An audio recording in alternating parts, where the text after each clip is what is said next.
some of you have heard this story before, so I apologise. I'd lit a candle,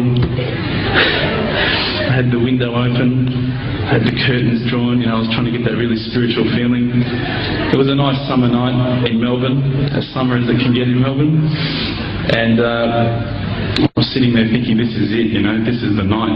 I'd been, investigating all the spiritual proofs, all the scientific proofs about the fact that the mountains are the pegs, about, how the embryo develops inside, the woman, all these amazing proofs, but I still needed that little push. It was like I was on the edge of a cliff. I was ready to jump. I just needed a push.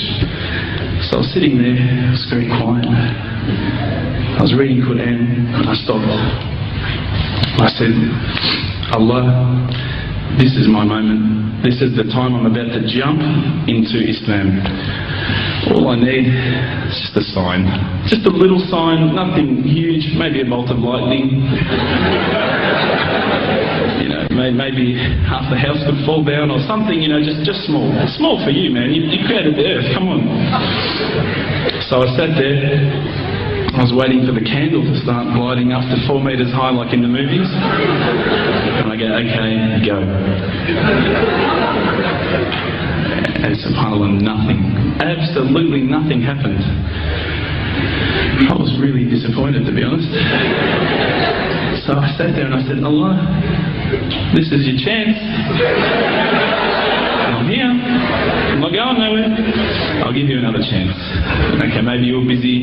I know it's daytime over the other side of the world. There's a whole lot of stuff going on. Maybe this time it could just be like a car backfiring. Something small. All right, half the house, the candle. Let's forget that.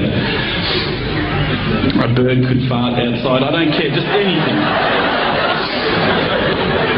So I said, okay, go. And subhanAllah, absolutely nothing happened. And I mean, I couldn't have even said, oh, that was it. That creak just then in the wall, that was it. Absolutely nothing happened. I was really disappointed. I was gutted. I was sitting there thinking, this is it, this was my last chance, Islam, and I haven't found it. I pulled back the Quran, I turned back to where I was reading. SubhanAllah, the very next verse on the next page, for those of you who ask for signs, have we not shown you enough already? Look around you, look at the stars, look at the sun, look at water. These are the signs for the people of knowledge. SubhanAllah.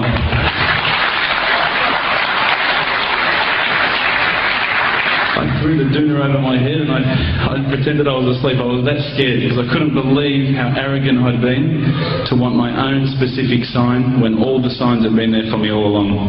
The fact that we have this world, the fact that there is this creation, these are the signs for all of us. The next day I decided this is it, I'm becoming a Muslim. I'd been investigating Islam now for probably about 6 months, to be honest. I went in and I said to myself, this is it, I'm going to make shahada. I had no idea what I had to say, I had no idea what the words were. It was probably close to Isha prayer, so it would have been, 7, 8 o'clock at night. I went in and I couldn't believe it, there was about 1,000 people at the mosque. I thought, subhanAllah, look at this religion. Look at how strong they are. It was the first night of Ramadan.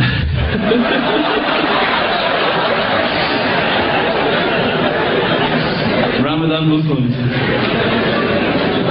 So I sat there and I was very nervous, I must admit. I got up and this person's going to me, you got to say these words, bro, Ashhadu. I'm going, what? Ash what? Can't I just say it in English? No, they say no, you got to say it in Arabic. And I thought, looked out over the sea of beards that I could see in front of me and I thought, if I get these words wrong, I'm a dead man again. I had this fear, And they were staring at me, and I don't know if you know this, but Australians can't stare. Lebanese people can stare. So I was sitting there, I was very scared. I got up, and subhanAllah, as soon as I started to say the words, all fear went out of my mind.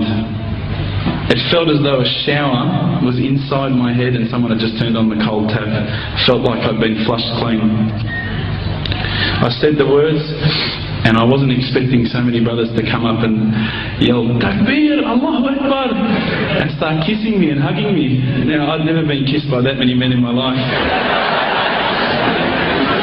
But it was a beautiful day, I must admit. And that day was the day that I had more brothers than I could ever imagine, more sisters as well.